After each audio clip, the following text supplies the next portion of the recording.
வணக்கம். இன்னைக்கு நம்ம சேனல்ல என்ன பார்க்க போறோம் அப்படின்னு பாத்தீங்கன்னா கிளாசிபிகேஷன் ஆஃப் கார்போஹைட்ரேட். அப்ப கார்போஹைட்ரேட்னா என்ன அப்படிங்கறது நம்ம லாஸ்ட் கிளாஸ்ல பார்த்திருப்போம். Carbohydrates are nothing but they are all optically active. Optically ஆக்டிவ்னா என்ன அர்த்தம்? ஆப்டிகலி ஆக்டிவ் அப்படின்னு என்ன அர்த்தம்? They should have some chiral carbon. கரெக்டா கைரல் கார்பன் இருக்கணும். அந்த கைரல் கார்பன் என்ன பண்ணும்? அது வந்து பிளேன் போலரைஸ்ட் லைட்டை ரொட்டேட் பண்ணணும். சரியா? நம்ம already stereo isomers halo alkane அரீன்லயே போட்டிருக்கோம். பிபிஎல் எப்படி வந்து பிளேன் போலரைஸ்ட் லைட்டை வந்து எப்படி ரொட்டேட் ஆகுது, ஒரு காம்பவுண்ட்ஸ் ரொட்டேட் பண்ணுது, கிளாக் வைஸ் டைரக்ஷன்ல ரொட்டேட் பண்ணுச்சுன்னா அதுக்கு என்ன நேம் கொடுத்துருக்கோம், ஆன்டி கிளாக் வைஸ் ரொட்டேஷன்ல டைரக்ஷன்ல ரொட்டேட் பண்ணுச்சுன்னா அதுக்கு என்ன நேம் கொடுத்துருக்கோம் அப்படிங்கிற டீடைலா பார்த்திருக்கோம். சரியா? If it rotates the PPL, அதாவது ஒரு காம்பவுண்ட் எடுத்திருக்கோம், இந்த காம்பவுண்டுக்குள்ள PPL பாஸ் பண்றோம். PPL is nothing but plane polarized light. அதாவது plane polarized lightனா இதுக்கு என்ன இருக்குன்னா யூனி டைரக்ஷன் லைட் இருக்கும். இப்ப லைட்டுக்கு யூசுவலா அந்த மாதிரி ஸ்கேட்டர் ஆகும் இல்லையா, எல்லா டைரக்ஷன்லயும் இருக்கும். இப்போ when it is passed through the filter it become a unidirectional light. இந்த லைட்டுக்கு பேர் தான் PPL அப்படின்றோம். இப்போ இந்த லைட்டை தான் இந்த காம்பவுண்டுக்குள்ள பாஸ் பண்றோம். இது எய்தர் இப்படி ரொட்டேட் பண்ணலாம் ஆர் இப்படி ரொட்டேட் ஆகலாம். புரியுதா? அப்படி கிளாக் வைஸ் டைரக்ஷன்ல ரொட்டேட் ஆச்சு அப்படின்னா கிளாக் வைஸ் டைரக்ஷன்ல ரொட்டேட் ஆச்சு அப்படின்னா அதுக்கு பேரு டெக்ஸ்ட்ரோ ரொட்டேட்டரி அப்படின்னு சொல்ல போறோம். இது ஆன்டி கிளாக் வைஸ் டைரக்ஷன்ல ரொட்டேட் ஆச்சு அப்படின்னா அதுக்கு பேரு லீவோ ரொட்டேட்டரி அப்படின்னு சொல்ல போறோம். சரிங்களா? லீவோ ரொட்டேட்டரி அப்படின்னு சொல்ல போறோம். புரியுதா? அப்ப ஆப்டிகலி ஆக்டிவ்னா இந்த மாதிரியான ப்ராப்பர்ட்டிக்கு பேர் தான் ஆப்டிகலி ஆக்டிவ் அப்படின்றோம். அதே மாதிரி பாலிஹைட்ராக்சி அப்படின்னு கொடுக்குறாங்க. பாலிஹைட்ராக்சி, ஹைட்ராக்சி குரூப்னா என்ன? OH group. பாலிஹைட்ராக்சினா மோர் தென் 2, கரெக்டா? மோர் தென் 1 2 அப்படின்னா அது பேரு பாலிஹைட்ராக்சி குரூப் அப்படின்னு சொல்லுவோம். அதே மாதிரி இது என்ன இருக்கணும்? ஆல்டிகைடு ஃபங்க்ஷனல் குரூப் இருக்கணும் அல்லது கீட்டோ ஃபங்க்ஷனல் குரூப் இருக்கணும். இல்ல அப்படின்னா that units can be produced during that hydrolysis. hydrolysis அப்போ அந்த மாதிரி யூனிட்ஸ் ஃபார்ம் ஆகணும்.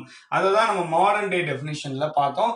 That's a definition for carbohydrates அப்படின்னு பார்த்தோம். கரெக்டா?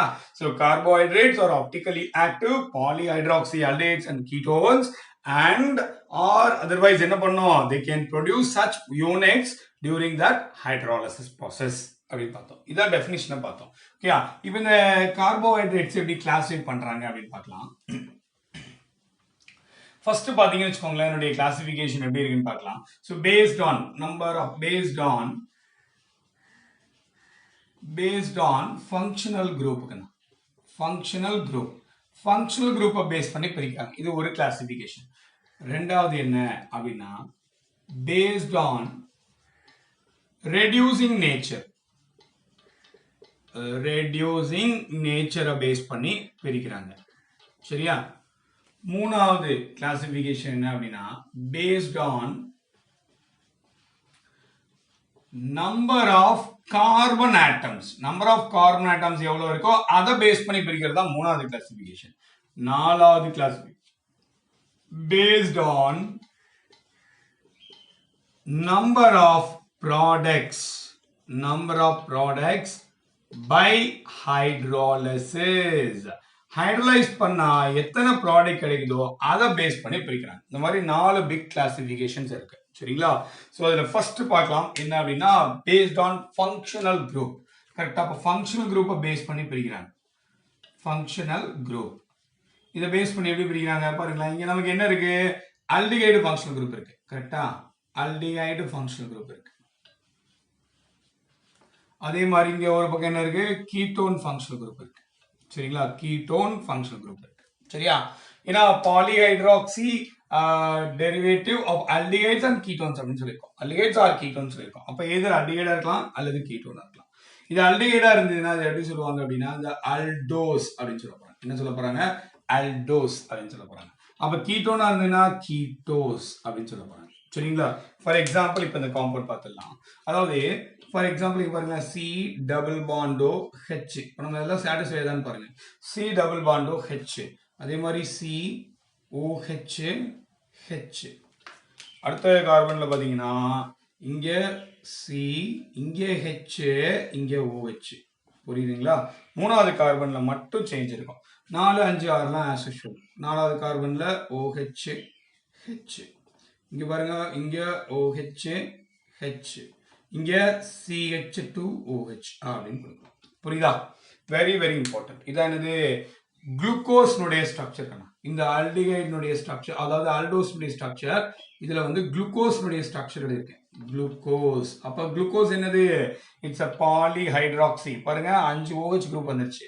Polyhydroxy aldehyde. கரெக்டா? அடுத்து பாருங்க கீட்டோஸ். கீட்டோஸ் இதுல எடுத்தா ஃபங்க்ஷனல் குரூப் கீட்டோனா இருந்ததுன்னா அது என்ன ஃபங்க்ஷனல் குரூப் பார்க்கலாம். அப்ப என்ன காம்பவுண்ட் பார்க்கலாம். CH2OH, C double bond O. Again இந்த தேர்ட் கார்பன்ல as usual கார்பன் இங்க H இங்க OH. சரியா? remaining things are same. That is COH, here also H, here COH, here also H, here CH2OH. This is called a fructose. என்ன சொல்றோம்? fructose அப்படின்னு சொல்றோம். அப்ப இது குளுக்கோஸ், இது fructose. சரியா? ஸோ இந்த மாதிரி வெரைட்டி ஆஃப் என்ன இருக்கும், ஃபங்க்ஷனல் குரூப்பை பேஸ் பண்ணி இதை பிரிக்கிறாங்க. புரியுதா? 2 இம்பார்ட்டன்ட் கிளாசிஃபிகேஷனாக பிரிக்கிறாங்க. ஆல்டோஸ், கீட்டோஸ் அப்படின்னு பிரிக்கிறாங்க. புரியுதா? ரொம்ப ரொம்ப இம்பார்ட்டன்ட், நோட் பண்ணிக்கோங்க.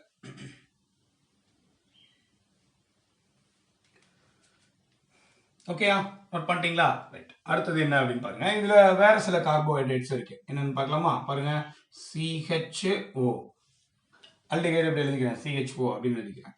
இங்க வந்து COH, H, COH, H, COH, H, COH, H, CH2OH. அப்ப இதெல்லாம் பாத்தீங்கன்னா 6 கார்பன் இருக்கக்கூடிய what is that கார்போஹைட்ரேட். இதுவும் 6 கார்பன் இருக்கக்கூடியது. இது 5 கார்பன் தான். புரியுதுங்களா? 5 கார்பன் தான். இதுக்கு பேரு ரைபோஸ் அப்படின்னு சொல்லுவோம். what is that? Ribose. Ribo சுகர்னு கேள்விப்பட்டிருப்பீங்க. ஓஸ்னா சுகர்னு அர்த்தம். OSCன்னு முடிஞ்சதுன்னா அதெல்லாம் சுகர். சரியா? OSC glucose, fructose, ribose, sucrose, maltose எல்லாமே சுகர் தான். சரியா? அதே மாதிரி பாருங்க. இப்ப CHO, இங்க COH, இங்க H, இங்க COH, H, இங்க CH2OH. பேர் என்ன? எரித்ரோஸ். எரித்ரோஸ் அப்படின்னு சொல்லுவோம். அப்ப இதுல எத்தனை கார்பன் இருக்கு? 4 கார்பன் ஆட்டம் தான் இருக்கு. அடுத்து இம்பார்ட்டன்டான விஷயம் பாருங்க. இது ரொம்ப ரொம்ப இம்பார்ட்டன்ட். அதாவது CHO எடுத்துக்கிட்டோம். இங்க COH, H, இங்க CH2OH. 3 கார்பன் ஆட்டம் இருக்கக்கூடிய carbohydrate. This is the smallest carbohydrate, that is glyceraldehyde.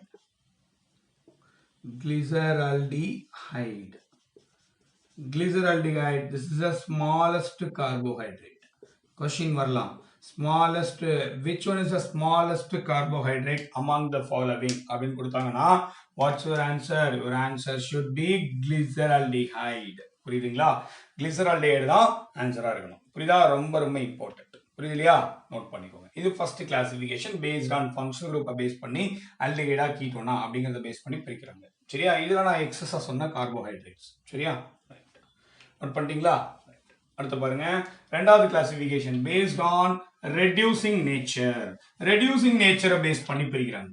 அதாவது ரெடியூசிங் நேச்சரை பேஸ் பண்ணி இதை பிரிக்கிறாங்க. அதாவது ரெடியூசிங் நேச்சர்னா நமக்கு ஆல்டிஹைட் இருக்கு, கீட்டோன் இருக்கு. அப்ப ஆல்டிஹைடை பொறுத்த வரைக்கும் மைல்டு ஆக்சிடைசிங் ஏஜென்ட், டாலன்ஸ் ஏஜென்ட், அது டாலன்ஸ் ரியேஜென்ட், ஃபெல்லிங்ஸ் ரியேஜென்ட் இதெல்லாம் ரெடியூஸ் பண்ணும். கரெக்டா? அப்ப அந்த மாதிரியான குரூப்ஸ். சரியா? அப்ப பேஸ்ட் ஆன் ரெடியூசிங் ஏஜென்ட்டை பொறுத்த வரைக்கும் based on reducing nature. reducing nature பொறுத்த வரைக்கும் இங்க ரெண்டா கிளாஸிஃபை பண்றாங்க. ஒன்னு வந்து reducing sugar. reducing sugar. இந்த சுகர்லாம் ரெடியூஸ் ஆகும். சரிங்களா? ரெடியூஸ் பண்ணும். யார?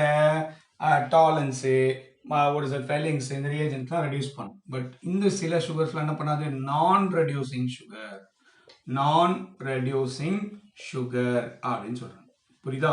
நான் ரெடியூசிங் சுகர். அப்ப reducing sugar, non reducing sugar அப்படின்னு 2 கிளாசிஃபிகேஷன் கொடுத்துருக்கோம். சரியா? அப்ப ஃபர்ஸ்ட் ரெடியூசிங் சுகர்னா என்னன்னு பார்க்கலாம். இது யாரெல்லாம் ரெடியூசிங் சுகர் அப்படின்னு பார்க்கலாம். இங்க வந்து glucose, good example for reducing sugar. அதே மாதிரி ஃப்ரக்டோஸ், ரெடியூசிங் சுகர். சரிங்களா? அதே மாதிரி lactose, reducing sugar. maltose, reducing sugar. almost all monosaccharides. நல்லா கவனிக்கணும், monosaccharides. saccharide அப்படிங்கிற வேர்ட் இப்ப நமக்கு புதுசு. ஷக்கர் அப்படிங்கிற வேர்ட்ல இருந்து வந்திருக்கும். சக்கர், இன்னைக்கு சக்கரைன்னு சொல்றோம் இல்லையா, அது லாட்டின் வேர்டு. ஷக்கர் அப்படிங்கிற வேர்ட்ல இருந்து வந்திருக்கும். சக்கர் அப்படின்னா ஸ்வீட்னு அர்த்தம், சரியா, சுகர்னு அர்த்தம், சரியா. சோ அதனால ஷக்கர்ங்கிற வேர்ட்ல இருந்து வந்ததுனால monosaccharides, all monosaccharides are reducing sugar. But இதுல எக்ஸப்ஷனலி பாத்தீங்கன்னா யார் இருப்பாங்கன்னா அந்த மால்டோஸ் அண்ட் லாக்டோஸ். லாக்டோஸும் மால்டோஸும் மோனோசாக்கரைட் கிடையாது, they are all disaccharides. They're all disaccharides. டைசாக்கரைடா இருந்தாலும் என்னவா இருக்கு, ரெடியூசிங் சுகரா இருக்கு, புரியுதுங்களா. அதே மாதிரி நான் ரெடியூசிங் சுகர்ல எக்ஸாம்பிள் அப்படின்னு பாத்தீங்கன்னா சுக்ரோஸ். சுக்ரோஸ் இதுவும் என்னது, ஒரு டைசாக்கரைடு தான், டைசாக்கரைட்ஸ் தான். பட் என்ன இல்லை, இது ரெடியூசிங் சுகர் இல்லை, புரியுதா. இட்ஸ் நான் ரெடியூசிங் சுகர் அப்படின்னு சொல்றாங்க. எப்படி ரெடியூசிங் சுகர் கண்டுபிடிக்கிறது, நான் ரெடியூசிங் சுகர் கண்டுபிடிக்கிறது, அதெல்லாம் நம்ம டீடைலா பார்க்கலாம், சரியா. Just you know the classification, that's enough. So here reducing நேச்சரை பேஸ் பண்ணி ரெண்டா பிரிக்கிறாங்க, ஒன்னு ரெடியூசிங் சுகர், இன்னொன்னு நான் ரெடியூசிங் சுகர், புரியுது இல்லையா. அப்ப ரெடியூசிங் சுகர் அப்படின்னாலே மோனோசாக்கரைட்னு சொல்லிட்டோம். மோனோசாக்கரைட்ஸ்னா என்னன்னா, மோனோசாக்கரைட்ஸ் அப்படின்னு என்ன, அதாவது இதுக்கப்புறம் ஹைட்ரலைஸ் பண்ணீங்கன்னா இது ஃபர்தரா பிரேக் ஆகாது. அப்படி பிரேக் ஆச்சுன்னா எனர்ஜியா தான் போகும், புரியுதா. இதுதான் இருக்கிறதுலே ஸ்மாலஸ்ட் யூனிட், குட்டி யூனிட் இதுதான், சரியா. சோ அதனால இதான் மோனோசாக்கரைட் அப்படின்னு சொல்லுவோம். டைசாக்கரைட்னா ஹைட்ரலைஸ் பண்ணும்போது ரெண்டு ஈக்குவல் யூனிட்டை கொடுக்கும், நாட் தட் ஈக்குவல். சோ அதாவது ரெண்டு யூனிட்டை கொடுக்கும், ரெண்டு மோனோசாக்கரைடை கொடுக்கும். அப்படி கொடுத்துச்சு அப்படின்னா அதுக்கு பேர் என்ன, டைசாக்கரைட் அப்படின்னு சொல்றோம். அப்ப all monosaccharides are generally what, reducing sugar. But exceptionally என்ன இருக்காங்க, ரெண்டு லாக்டோஸ் மால்டோஸ் இவங்கெல்லாம் என்ன இருக்காங்க, ரெடியூசிங் சுகராகவே இருக்காங்க. நம்ம எப்படின்னு பார்க்கலாம். ரெடியூசிங் சுகர் எப்படி கண்டுபிடிக்கிறது அப்படின்னா சொல்லித்தரேன், ட்ரிக்கெல்லாம் இருக்கு, சிம்பிள் ட்ரிக்லாம் இருக்கு, அதெல்லாம் பார்க்கலாம். Then non reducing sugar based on that. அப்போ இதெல்லாம் வந்து என்ன பண்ணாது, ஃபெல்லிங் ஸ்டார்ன்ஸை ரெடியூஸ் பண்ணாது, புரியுதா. ஸோ அப்படி இதனால பேர் நான் ரெடியூசிங் சுகர். அங்க எக்ஸாம்பிள் பார்த்தீங்கன்னா sucrose, but sucrose it's a disaccharide அப்படின்னு சொல்றோம், புரியுதுலையா. நோட் பண்ணிக்கோங்க, அடுத்து பார்க்கலாம். So based on number of carbon atoms, yes, number of carbon atoms பொறுத்த வரைக்கும் இது எப்படி பிரிக்கிறாங்க அப்படின்னு பார்க்கலாம். Very very important topic, based on number of carbon atoms.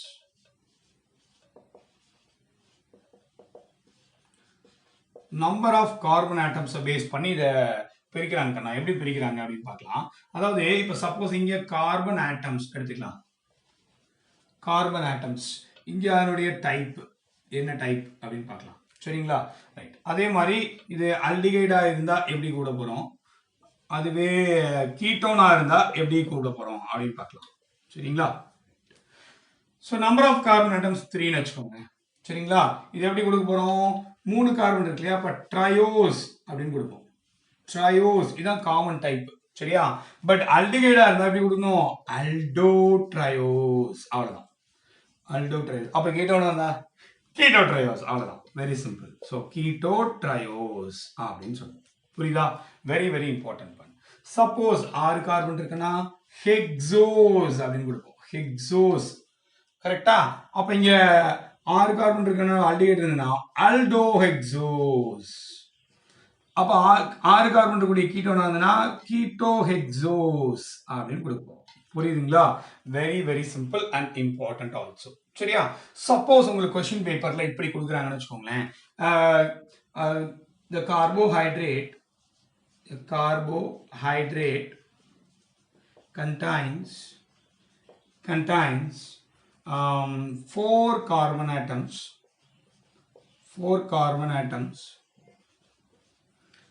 and 1 aldehyde group.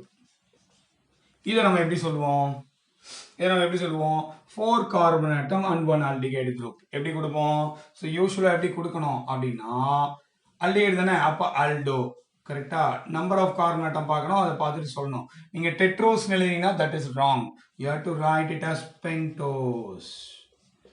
ஏன் கண்ணா பென்டோஸ் எழுதணும், ஏன்னா இதுல 4 கார்பன் ஆட்டம் இருக்கு, aldehydeல ஒரு கார்பன் ஆட்டம் இருக்கு, அப்ப டோட்டல் என்னது 5 கார்பன் ஆட்டம். அப்ப அல்டோ பென்டோஸ் அப்படின்னு எழுதணும், புரியுதா. அல்டோ பென்டோஸ் இங்க எழுதணும் இல்லையா, அதே மாதிரி Alto triose, Alto pentose, Alto hexose அப்படி எழுதணும், புரியுதா. கொஸ்டின் பேப்பர்ல இப்படி கூட கொடுக்கலாம், சரியா. அதாவது எப்படி கொடுக்கலாம் அப்படின்னா a carbohydrate contains 4 carbon atom and an aldehyde group அப்படின்னு கொடுத்துட்டு இதனுடைய நேம் எழுத சொல்லுவாங்க. 4 ஆப்ஷன் கொடுப்பாங்க, aldoptetrose, aldopentose, aldohexose, aldotriose அப்படி கொடுத்தாங்க அப்படின்னா what is the right option? Aldopentose is the right option. புரியுதா? ரொம்ப ரொம்ப கேர்ஃபுல்லா எழுதணும். ரொம்ப ரொம்ப இம்பார்ட்டன்ட் ஆல்சோ. சரியா? இதான் என்னது based on number of carbon atoms பொறுத்து பிரிக்கிறது. புரியுதுங்களா? புரியுதுலையா? அடுத்த இம்பார்ட்டன்ட் கிளாசிஃபிகேஷன் ஸ்கிரீன்ஷாட் எடுத்துங்க, அடுத்து மூவ் பண்ணுங்க. எடுத்தீங்களா? அடுத்து பாருங்க based on number of products on hydrolysis. Based on number of product on hydrolysis. Based on number of product on hydrolysis. Hydrolase பண்ணும்போது இது கிடைக்கக்கூடிய நம்பர் ஆஃப் ப்ராடக்ட்ஸை வச்சு என்ன பண்றாங்க, இதை ஃபர்தரா கிளாசிஃபை பண்றாங்க. என்னென்னு பார்க்கலாமா? the first classification, very very important classification. First பாருங்க இது எப்படி பிடிக்கிறாங்க அப்படின்னா மோனோசாக்கரைட்ஸ் அப்படின்னு பிரிக்கிறாங்க. சரியா? அடுத்தது என்ன அப்படின்னா what is that? Oligosaccharides.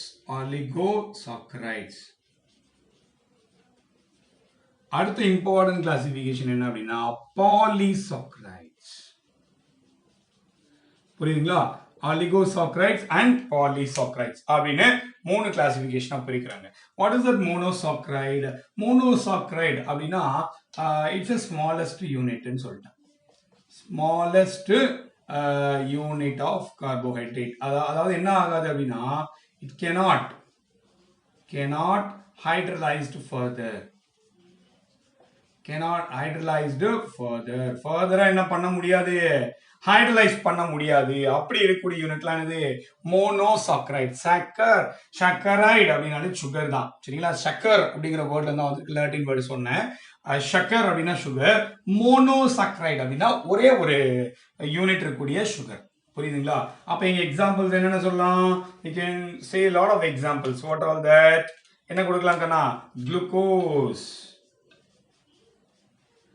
fructose இப்படி கொடுக்கலாம். குளுக்கோஸ், ஃப்ரக்டோஸ் இப்படி கொடுக்கலாம். சரியா? ஆலிகோசாக்கரைடு அப்படின்னு அதாவது டியூரிங் ஹைட்ராலிசிஸ்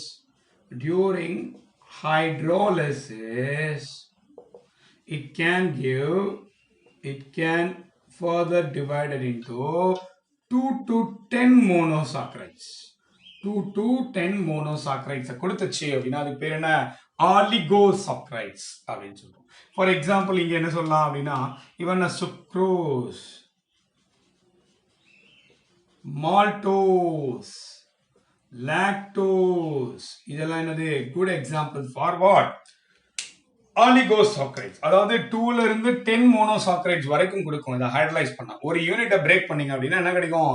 2 to 10 மோனோசாக்கரைட்ஸ் கிடைக்கும். அப்படி கிடைச்சதுன்னா அது பேர் என்ன? ஆலிகோசாக்கரைட்ஸ் அப்படின்றோம். அடுத்து பாலிசாக்கரைட்ஸ். ஸோ அதே தான் சேம். டியூரிங் ஹைட்ராலிசிஸ்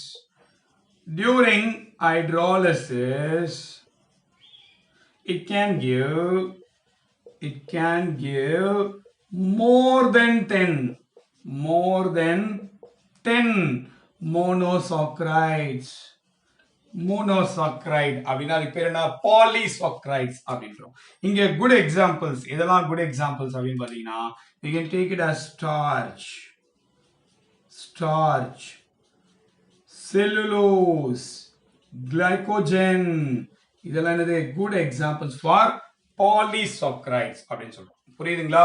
இதானது ரொம்ப ரொம்ப important classification of carbohydrate. Based on function group பார்த்தோம், பேஸ்ட் ஆன் ரெடியூசிங் சுகர் பார்த்தோம், based on number of carbon atoms பார்த்தோம், then based on number of product during hydrolysis அப்படின்னு பார்த்துருக்கோம். புரியுதுலையா?